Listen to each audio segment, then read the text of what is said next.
نور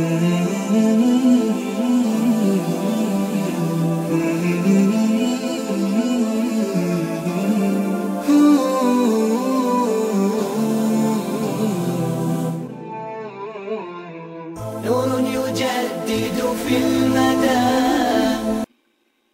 Bismillahirrahmanirrahim. Assalatu wassalam ala asyrafil mursalin wa ala alihi wa sahbihi ajma'in, amma ba'd. Assalamualaikum warahmatullahi wabarakatuh. Mga kapatid sa Islam, andito naman po tayo para magbigay ng Islamikong pagpapayo patungkol ito sa iyong layunin bilang iyong layunin dapat. Alam naman natin mga kapatid, ang bawat gawain ay mayroong layunin. Kahit sa hadith ng Propeta Muhammad SAW, nabanggit talaga ito. Sabi na, ang Amir al-Mu'minin, Abu Hafsin Umar bin Khattab radiyallahu anhu, قال سمعت رسول الله صلى الله عليه وسلم يقول إنما الأعمال بالنيات وإنما لكل امرئ ما نوى فمن كانت هجرته إلى الله ورسوله فهجرته إلى الله ورسوله ومن كانت هجرته للدنيا يصيبها أو امرأة ينكحها فهجرته ما هاجر إليه. Na inulat ng pinuno ng mga manampalataya na si Abu Hafs Umar bin Khattab radiyallahu anhu, na kanyang narinig ang Propeta Muhammad SAW na nagsasabi, sabi niya, katotohanan, ang mga gawain ay tanging nakabatay sa mga hangarin. Tingnan nyo, nakabatay ayon sa hangarin. Ibig sabihin may layunin talaga, mayroon kang hinahangad.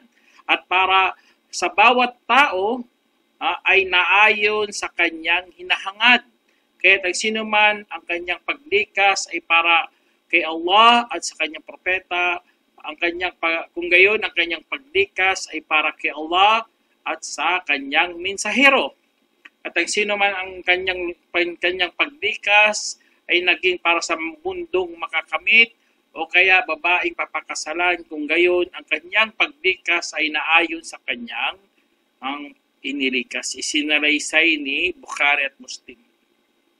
Kaya napakalinaw sa hadith mga kapatid na ang mahal natin Propeta Muhammad SAW nagbigay talaga ng ang dalawang kalagayan, dalawang sitwasyon kung saan nagpapaliwanag na ang gawain kung inalay mo kay Allah ay insyaAllah meron kang maani sa kabilang buhay.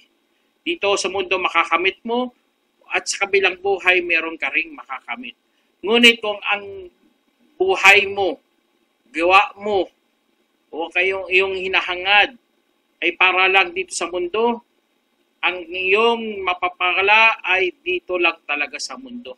Wala kang ibang makakamit dito lang sa mundo. Kasi nga, sa tama naman sa araw ng paghukom, kailangan doon, merong mga tao na humahangad ng paraiso. Gagawa man lang sila dito sa mundo, hindi nila sinayang buhay nila. Pagkos inalay nila lahat sa Diyos. Kaya kung gumawa sila na merong pag-asang alang-alang para kay Allah o para sa ating para sa ikakalugod ng ating Panginoon, ay walang problema mga kapatid. Yan po ang pinakamainam na gawa. Kasi nga, halimbawa, nagtatrabaho ka dito sa mundo, Masya-Allah, meron kang posisyon, nagtatrabaho ka. Pero kung ang hinahangad mo makamundo, dito lang talaga, period ka agad yan. Hindi naaabot sa ikakalugod ng Allah kasi nga dito mo ginawa Minahal ka ng iyong pamilya kasi nagtrabaho ka para sa pamilya mo. Magandang gawain yan pero dito lang yan sa mundo. Hindi yan naaabot sa kabilang buhay. Kaya kung gagawa ka man lang, number one talaga si Allah, ipapalugod mo. Nagtatrabaho ka, nagawalis ka, nag-aayos ka ng mga bahay o teknisyan, kung ano pa dyan mga gawain mo. Kung ialay mo yan kay Allah, Allahu Akbar, ibig sabihin mayroong kang panampalataya. Meron kang nasa tamang gabay, patnubay ka ni Allah subhanahu wa ta'ala. Kasi nga, merong mainam na maidulot ang iyong nagawa. Kaya alhamdulillah bilang mga Muslim, tinuruan talaga tayo ng tamang patnubay. Nagagawa man tayo, kailangan mayroong niyat. Merong tinatawag na hangarin, layunin. Tapos kung meron kang niyat, kaya ang niyat natin, ikhlas. Napakalinaw yan, ikhlas. Ibig sabihin, ikhlas, taos puso na para lamang sa Diyos. Hindi ka nagpapakitang tao. Example na lang, kapag nagsasala ka, kapag nagdarasal ka, hindi ka nagpapakitang tao. Ibig sabihin, nandyan ang kaibigan mo, sasala ka rin, inaayos mong yung dasal. Hindi ganun ang tamang pananampalataya. Kasi nga, bawat tao ay mayroong hinahangad. Yun ang panindigan natin bilang mga Muslim. Ang ating panindigan, ang ating hinahangad ay para lamang kay Allah subhanahu wa ta'ala. Kaya kapag ito isa sa mga kagandahan sa itinuro sa hadith, mga kapatid, na inaabot talaga hanggang sa ngayon at tinuturo talaga hanggang sa ngayon ang kaalaman na ito. Ang hadith na ito, mga kapatid, ito ang isa sa mga pundasyon ng pagsamba. Ang tinatawag nating niyat, innamal a'mal bin niyat. Lahat ng mga gawain ay naayon talaga sa mga layunin o kaya sa hangarin. Kaya lahat ng mga wala sa Islam, sinasabi natin na bid'ah. Ibig sabihin mga gawa-gawa lang. Kasi nga, meron tayong inahangad eh. Ang inahangad natin na maitama at maiayos ang ating pagsamba. At kung paano naging maayos ang maging tama, kasi nga sumunod ka lang sa batas. Kaya napakalinaw sa hadith, mga kapatid, sa sinabi sa Propeta Salam, man ahdatha fi amrina hada wa laysa minhu fahuwa rad. Sino man ang gumagawa-gawa sa bagay na sa aming bagay na ito, na hindi namang kasali, ay kabilang sa mga itatakwil. Iwawaksi yan. Hindi kasi tama eh. Kaya hindi tama, hindi yun tatanggapin ng Islam. Kaya napakaganda, mga kapatid. Si Allah subhanahu wa ta'ala, sa mga patas niya sa pagsasamba, ito binigyan talaga ng diin. Ang tinatawag nating niyat. At alam naman natin sa isang hadith, mga kapatid, ang niyat dapat mula sa simula hanggang dulo yan. Allahu Akbar, katulad sa hadith, innamal a'mal bil khawatim.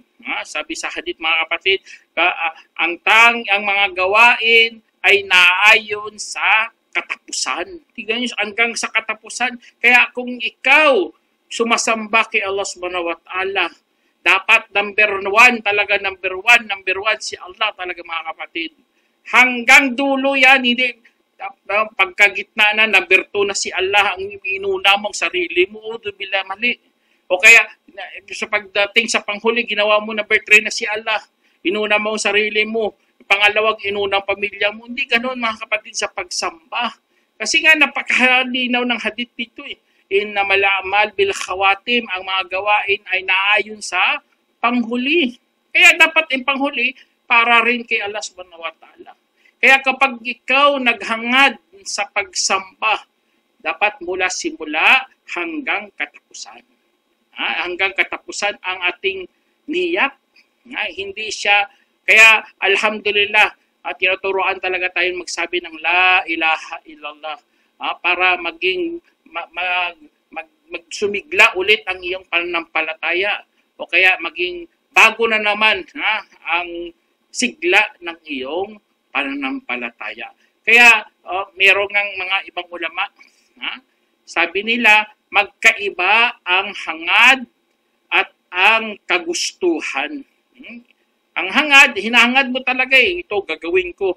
Gusto, ibang gusto. Gusto mo lang eh. Hindi mo ba dinigyan ng obligasyon? Ginusto mo lang, kung gusto mo, hilig mo lang. Hindi ganon sa pagsamba, mga kapatid, gusto mo lang magsala ka. Hindi ganon. Dapat hangad talaga na hangarin mo makaabot doon sa paraiso ni Allah. para mahangad mo, makita mo si Allah. Ganun ang niyat natin. Hindi gusto lang. Kaya naiba rin ang pagsamba at ang mga tradisyon. Ang pagsamba, kailangan talaga yan ng niyat, mga kapatid. Naiba yan sa mga nakaugalian lang. Sample lang, sabi ng Muslim, kasi ang mga Muslim, nagsusuot ng hijab, nagsusuot ng mga takiya. Mga ano yun, mga tradisyon. Pero ang hijab, hindi yan tradisyon. Ano yan dapat pagsamba yan, naiba, dapat yan sa tinatawag nating tradisyon. Kasi nga dapat ilugod mo si Allah subhanahu wa ta'ala.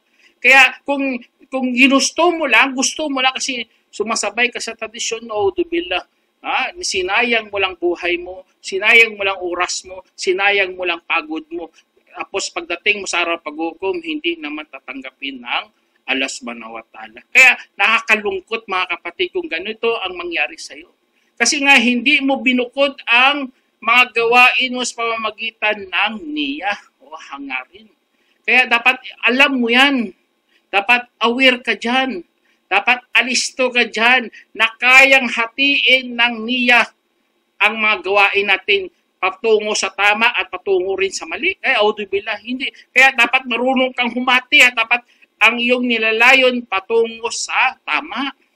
Kaya hinihiwalay nga yan ang pagsamba at ang mga tradisyon na iba kasing ang pagsamba kay Allah. Kalugod-lugod yun kay Allah subhanahu wa ta'ala ang pagsamba.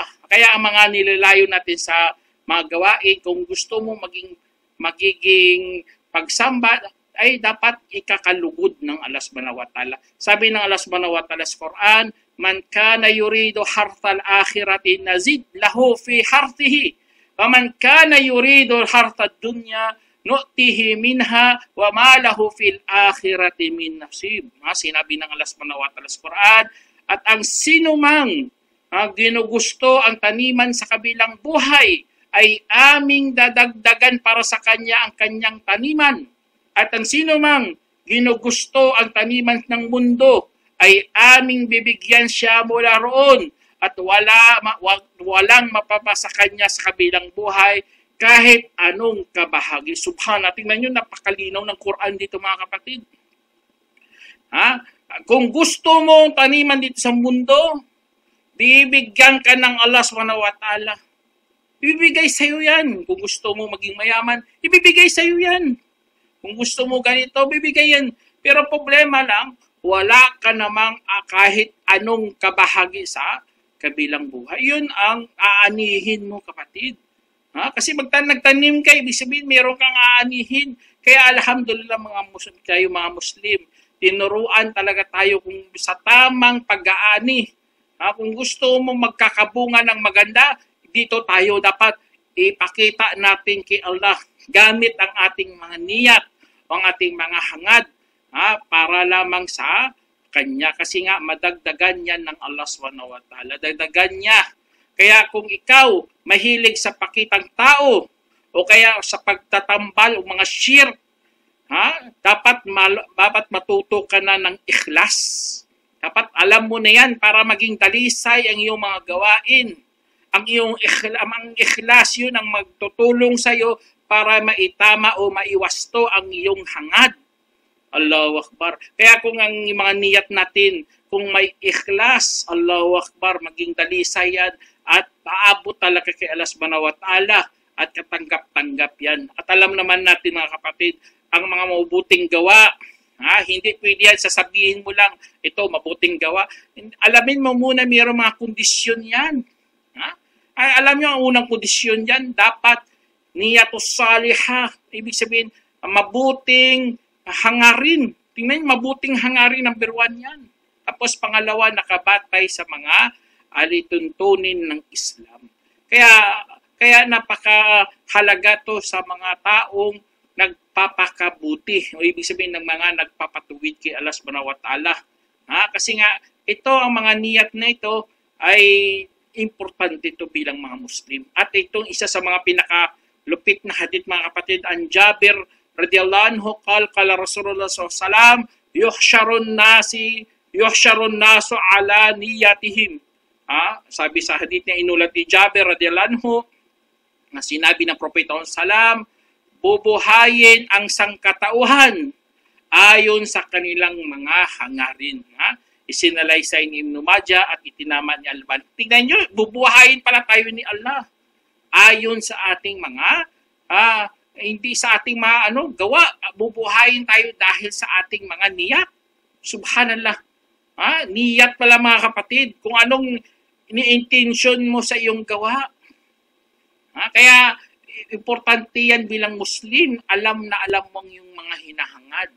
At dyan tayo susubukan ng Allah subhanahu wa ta'ala. Sabi ng Allah subhanahu wa ta'ala, liyabluwakum ayyukum ahsanu amala. Sabi niya, upang susubukan niya kayo kung sino sa inyo ang merong pinakamainam na gawa. Kaya pinakamainam na gawa mga kapatid, pagsubok pala yun ng Allah subhanahu wa ta'ala. Kaya karamihan sa mga tafsir mga kapatid, sabi sa tafsir, ang pinakamainam sa gawa, ang merong pinakamagandang hangad para kay Allah subhanahu wa ta'ala. Tingnan nyo, pinakamainam na gawa yun. Kung ikaw intentionally hanggang dulo, ibig sabihin mula simula hanggang dulo para kay Allah subhanahu wa ta'ala, at nilinisan mo talaga sa pakitang tao, sa pagtatambal, sa pagmamalaki, pagyayabang, ano pa dyan mga nakakasira ng iyong mga gawa, ay inshallah, yan ang pinakamainam na gawa para kay Allah subhanahu wa ta'ala. Kaya parusahan ng Allah subhanahu wa ta'ala kapag ikaw ay hindi nagiging tinatawag na ikhlas. Napaka lupit yan mga kapatid. Kasi nga, mayroong isang hadith si Prophet Muhammad sallam dito na banggit talaga. Napakalinaw na hadith na ito. Sa sinabi sa hadith na inulat ni Abu Huraira na sinabi ng mga taga-Syam, O Sheikh, kwentuhan mo naman kami ng isang hadith na iyong narinig sa mensahero ni Allah SAW. Kanyang sinabi, opo, na aking narinig ang mensahero nagsabi, katotohanan ang unang taong hahatulan sa araw na paghuhukom ay lalaking namatay bilang martir. Kaya pinapunta siya at pinaalalahanan ng mga biyaya at sa kanya naman ito nababatid. Sinabi, ano ang ginawa mo? Kanyang sinabi, ako po, tinan nyo, sabi niya, nagmalaki pa, ako po ay nakipagdigma hanggat sa naging martir. Sinabi niya, sinungaling, ngunit nakipagdigma ka lamang upang sasabihing matapang. Talagang sinabi iyon at pagkatapos inutos na kaladkarin ang kanyang mukha hanggang siya'y maitapon sa impyerno. Subhanallah. Yun ang unang tao mga kapatid. Itinapon sa impyerno kasi nga nagyabang lang, nagmalaki, nagpakitang tao. Ikalawang tao dito. At ang lalaking nag-aral ng kaalaman at itinuro ito at binasa ang Quran. Kaya pinapunta siya at pinaalalahanan ng mga biyaya. Sa kanya naman ito nababatid. Kanyang sinabi, ano ginawa mo doon? Sinabi niya, tingnan niyo sinabi niya, na pinag-aralan ko ang kaalaman at itinuro at binasa ang Quran para sa iyo. Kanyang sinabi, sinungaling ka. Subalit inaral mo ang kaalaman para sasabihing maalam at binasa mo ang Quran para sasabihing marunong magbasa. Talagang sinabi niya iyon at pagkatapos ay kaladkarin ang kanyang mukha hanggang siya'y maitapon sa impyerno. Subhanallah. Tingnan niyo yung pangalawang tao dito. Nag-aral ng kaalaman. Udubillah. Tapos ay kadugtong ng hadith. At taong pinagkalooban ni Allah ng mga biyaya at binigyan ng iba't ibang uri ng yaman. Kaya pinapunta siya at pinalalahanan ng mga biyaya. Kaya kanya naman ito nababatid. Kanyang sinabi, anong ginawa mo doon? Sinabi niya, wala akong iniwang anumang landas na iyong magugustuhan. Maliban na nagkawang gawa ako alang-alang para sa iyo. Kanyang sinabi, sinungaling ka, subalit ginawa mo iyon para sasabihing mapagbigay. Auzubillah. O, tingnan nyo, pakitang tao talaga. Talagang sinabi niya iyon at pagkatapos ay inutos na kalagkarin ang kanyang mukha hanggang sa maitapon sa impyerno. Isinalaysay ni Muslim. Kaya ang hadith na ito, mga kapatid, nakaka-alarming talaga. Kapag ikaw ay nagpapakitang tao, kapag ikaw nadala ng tukso ng pagpapakitang tao, kasi nga, maitapon ka lang sa impyerno na hindi mo mamamalayan minsan na kinakain na pala ng pakitang taong yung mga gawa. Hanggang malihis ka na sa tamang hangarin mo para kay Allah. Nagiging nagiging bukang bibig na lang na sabihin mo, lillah ito, auzubillah. Tapos wala naman pala sa iyong puso. Kaya inshallah mga kapatid, sana magpakup-kup talaga tayo kay Allah subhanahu wa ta'ala na hindi tayo magaya sa mga taong unang husgahan at itatapon sa impyernong apoy. Sana meron kayo napulot ang aral mga kapatid. Hanggang dito na lang. Assalamualaikum warahmatullahi wabarakatuh.